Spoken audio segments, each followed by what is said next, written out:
Hello, this is Lindsay Sneller with 4 Weeks Fit and the Plant-Based Power Couple, and today we are going to talk about supplementation. I am the first to always admit that I didn't always believe in taking supplements and supplementation. I used to think that you could just get everything that you needed through food, but through further research, I have changed my mind on that, and I'll share with you why in a moment. But the first thing that I want to talk about is supplementation is just that. It is to supplement a whole foods diet. It is not to replace anything. It's just to fill in the gaps and to supplement. It's not supposed to be a substitute for a poor diet. So, we can't just think that we can eat whatever we want and take a vitamin and that we're covered. We still do need to get majority of our food through whole foods and our nutrients, vitamins, minerals, those sorts of things. But I do really believe in the importance of putting really, really good supplements into our body on a daily basis. And I have found, for me, Isagenix, using their products, using their shakes, using things like the fruits and the greens and their daily vitamin supplements, that has made it really, really simple for me to get into my body daily what I need. And I have really done my research on them, and I absolutely trust the ingredients and the quality of ingredients that go into all of their products. And so that is why I have chosen that brand. What you use can be completely up to you, but just know that is the only brand that I have really found that I can completely get behind. So supplements, why do we need them? If we are eating a very clean, whole foods diet, why should we need supplements? We should be fine, right? Because we're putting really good things into our bodies. But nowadays, because of things like depleted soils, so as the demand for food has gotten greater and as our population has increased and our space for farming has diminished, we have overcropped our soils. So we have been cropping our soils before they're actually really ready to be cropped again because they haven't remineralized. The minerals haven't built back up, and we're cropping and cropping and cropping and cropping. And so therefore, the foods that we're eating do not have the same amount of minerals in them that they once did have. And there was a study conducted by UCLA, and they compared spinach, 1 cup of spinach, like the nutrients in 1 cup of spinach in the 1950s to 1 cup of spinach now.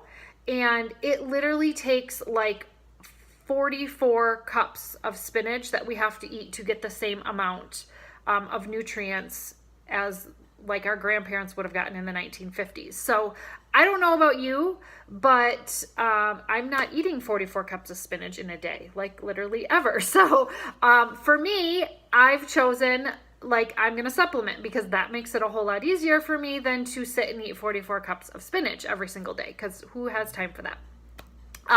The other thing that we need to consider is things that we've put onto our soils: herbicides, pesticides, fungicides, sides of all sorts. And side in Latin literally means death. So we are killing off the nutrients, the vitamins, the minerals in our soils. We are killing them off, and they just aren't available to us in our food supplies anymore at the quantity that they once were because of that. The other things that we need to consider is delivery time. Think about that. If you are someone who lives in a not a warm tropical climate, then you have to think about where your food is coming from all year round. In the wintertime, we're not sourcing our own food. We're sourcing it from somewhere else, and sometimes that's somewhere like way across the globe. And think about, the time that it takes to pick that, put it on a truck, or a boat or a plane or whatever, get it to the grocery store or the farmer's market, and then for us to get to the grocery store, farmer's market, bring it into our kitchen, and then the time that it even sits in our kitchen before we actually eat it. The nutrients start being depleted out of any sort of produce the second it's picked.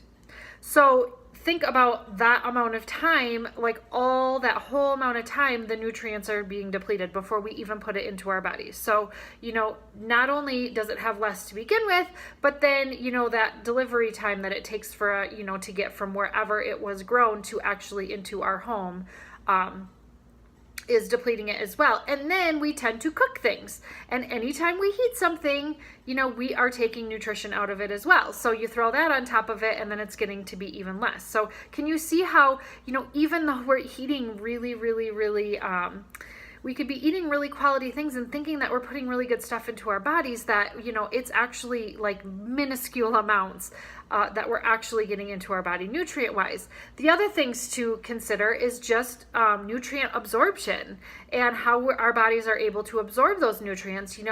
If our bodies, you got to think of our cells are what absorb the nutrients, and our cells, we're taking in toxins daily, whether we try to or not.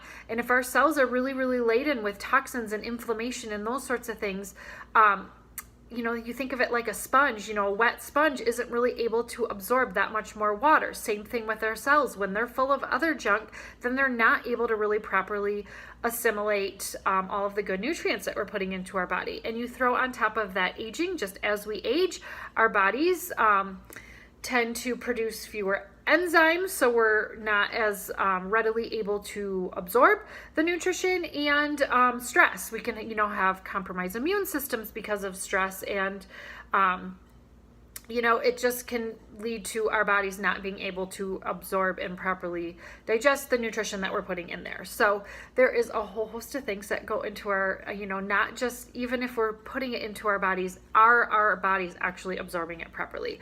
And that is one thing that I've really learned and loved about the Isagenix system, is that it really does take all of those into consideration so that the good nutrition that we're putting into our body is getting properly absorbed, and we're really getting the biggest bang for our buck.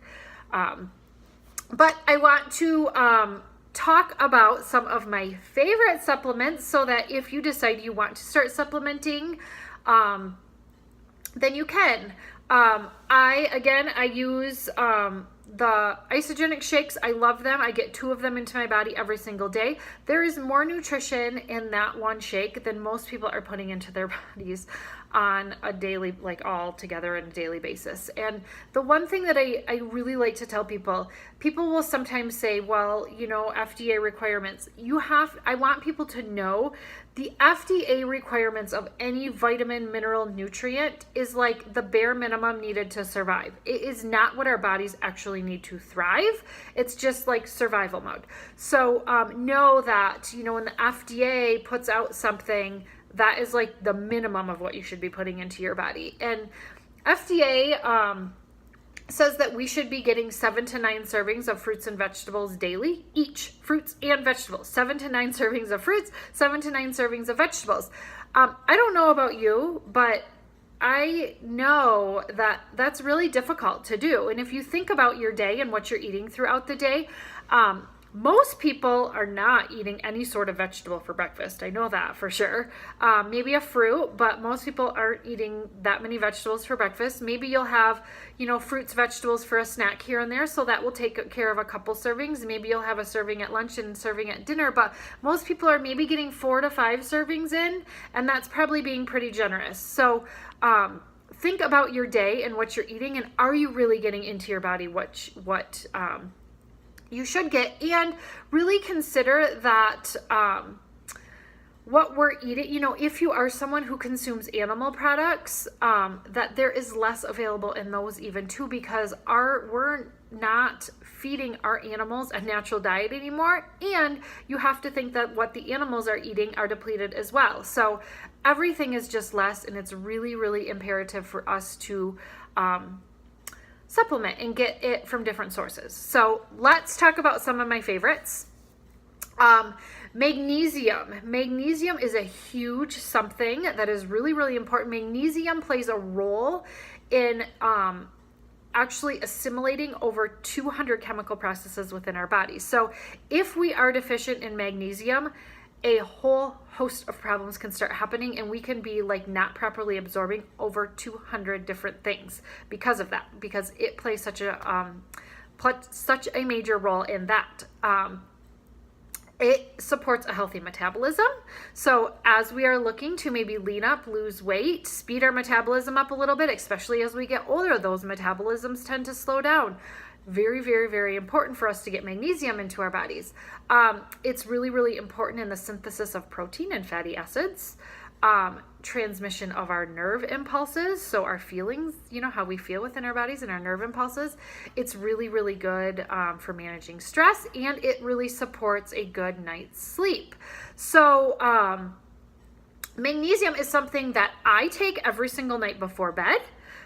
Because of that stress and sleep component, and it really, really helps me to get a really good sound night's sleep. We talked about sleep on a previous broadcast and how important that is, and magnesium is one of those things that I just take to support that.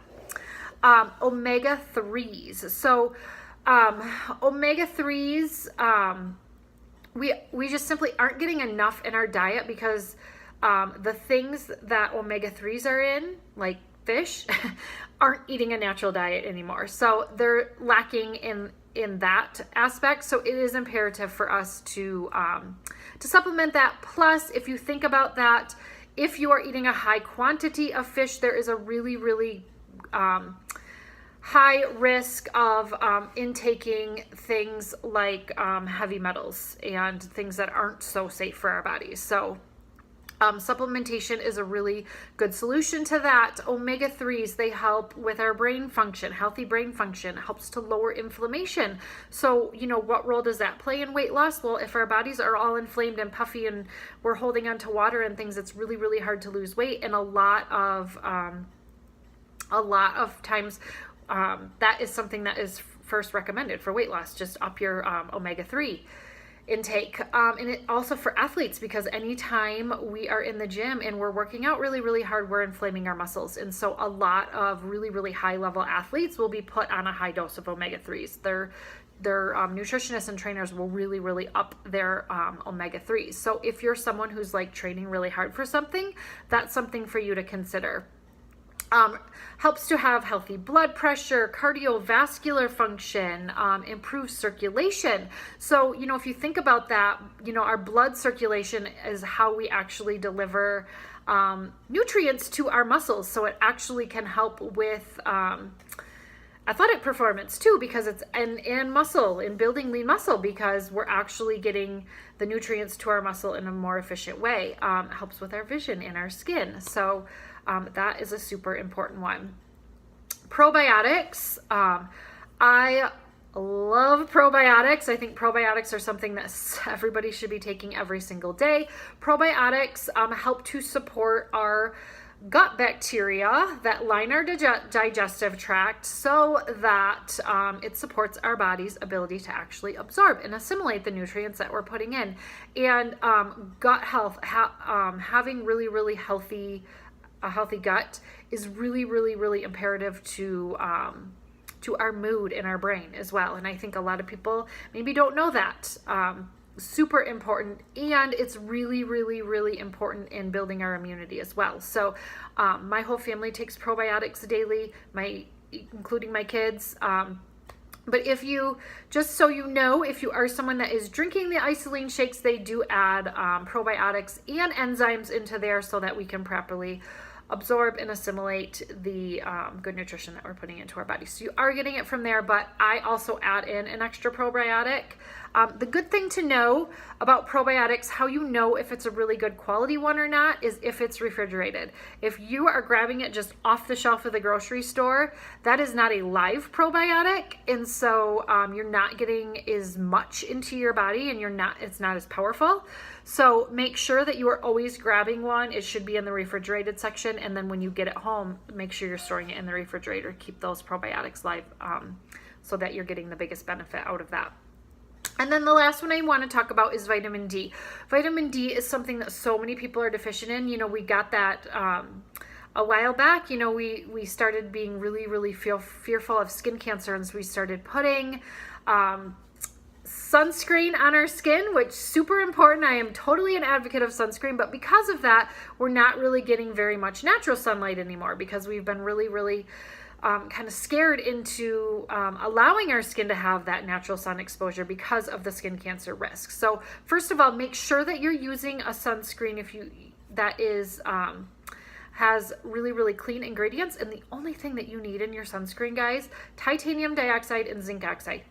That's it, period. You don't need anything else. If there's a list of 20 other things in there, those are just like chemicals that are probably causing more harm than good to you. So look for something that is literally just titanium dioxide, zinc oxide. That's all you need. You shouldn't need anything else in your sunscreen. But it is also important for us to be out in the sun, because that is how our body actually creates vitamin D, is from the sunlight. So they recommend 20 minutes of unprotected sun exposure a day. So maybe that just be like your morning walk. Go on your morning walk before you put your sunscreen on. I always I don't protect myself right away in the morning. I take my dog for a walk and then I come home and then I put my, my sunscreen on and everything. So, but vitamin D is imperative in order for us to absorb calcium. So especially for women, as we get older, osteoporosis is something that is really, we can be really prone to. We don't want weak, brittle bones. We don't want to be breaking our bones as we get older. But just putting calcium in without vitamin D isn't the answer, because we can't properly assimilate it. So make sure you get your vitamin D and your calcium into your body.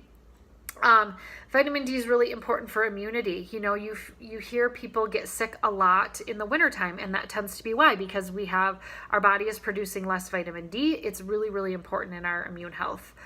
Memory, mood. You hear people say, people just tend to be happier in the summer, and that's because we're getting more sunlight exposure. But vitamin D, that's why, because it plays a really big role in regulating our moods. Vitamin D is really important in muscular strength, in our teeth and our gums, and keeping them strong and white and healthy, in our liver health, and it's actually a really good something to put in for prevention of cancer. So those are just a few of my favorites. If you have questions about supplements at all, please reach out. If you are good and you're taking them daily, then kudos to you. But I just want everyone to know the importance of them, why we take them, and if you need a good source, of course, Isagenix is what I use because it's what I believe in. And let's just make sure that we fill our body with great nutrition daily. Have a great day.